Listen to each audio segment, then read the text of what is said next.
My philosophy was a very simple one. And this is where I think film plays a big part of my life. Rudy was one of my favorite films growing up. But after watching that film, I come to understand if I could work that hard every day, being blessed with the physical tools that I have, what would my career be?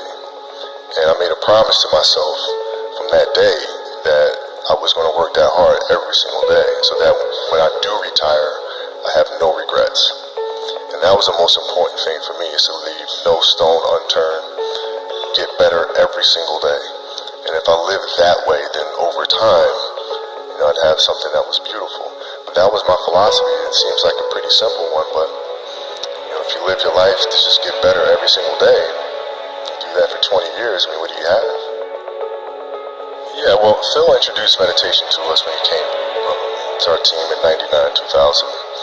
And it was something that I instantly gravitated to because I could see the effects. I used to watch, studying the games, the Bulls teams, and watching their demeanor, watching their composure, playing in a tough place like Utah doing the finals and being down 17. But everybody was like this. You couldn't tell if they were down 17 or up 20 or a tie game. It never changed. And I was wondering why the hell that is. And that's when I started doing more research. And when Phil came, I immediately gravitated to it and found myself accepting the challenge of finding what that space is. And for the 81-point game, man, to be honest, I wasn't even thinking about the game. My knee was hurting so much. I didn't know then, but I had a flapper joint of cartilage stuck in my joint line. And so my mind was really trying to go to a place where I don't feel that pain. And the game started, and because of that, I was just in a different space. I wasn't worried about what was to come. I wasn't worried about what just happened. I was just here. And when you're just there in the moment, playing plays right in front of you, your focus is heightened because nothing else matters. Well, here's why practice was important to me. Not from just the standpoint that I enjoyed playing. I enjoyed being there. I enjoyed getting better. But as a leader of a team, it's also your responsibility to elevate the rest of the guys. And what people tend to get stuck on a lot is saying, okay, the way to make players better is to pass them the ball when they're open.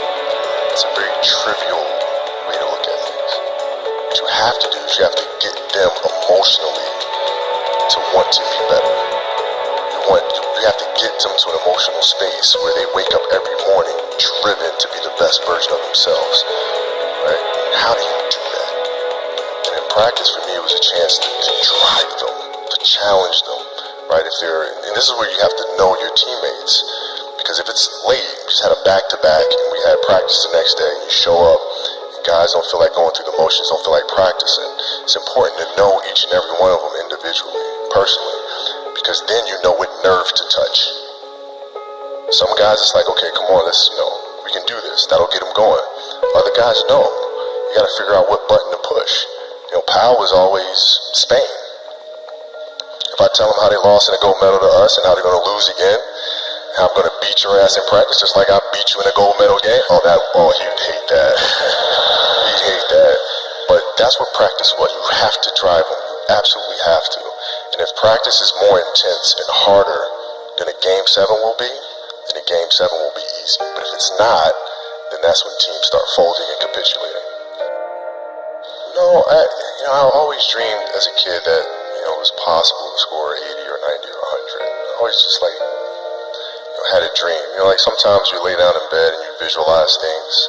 You just kind of, that's at least how I would go to sleep. I'd lay down, I'd imagine playing for the Lakers, and I'd imagine what the uniforms look like, and I'd imagine where we'd be playing, and, the smell of the arena and all sorts of stuff.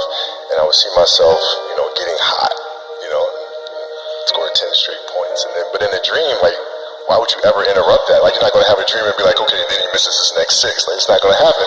So you just keep dreaming and dreaming and dreaming, and before I go to sleep, I'm at 120 points, And so when you grow up, downloading that into your brain over and over and over. And then, that summer, I made 1,000 shots a day. 1,000, right? That's on top of weight training and my conditioning. I made 1,000 shots, and it weren't just shots. It were shots that you saw in that game. There were specific shots. I mean, it was coming out of the corner, going to the pinch post, footwork in the post, coming off the screen. It was very specific. So when you download that into your system and you go out in the court and you're just executing things that you've done thousands of times before, and you have that dream, then that becomes possible. That would be the way you would express it. Sure. Well, no, I mean, it's that's the trick, isn't it? It's finding what you love to do. When we talk about hard work all the time, it's like, man, if you got to get up every single morning and remind yourself how hard you need to work, you probably need to choose a different profession. Because that shouldn't be there. I wake up in the morning excited to get to it. If I'm not training, I'm missing it. If I'm not watching a game of basketball, I miss it. There's no place I'd rather be. And if you have that feeling, then you're truly doing what God has put you on this earth to do.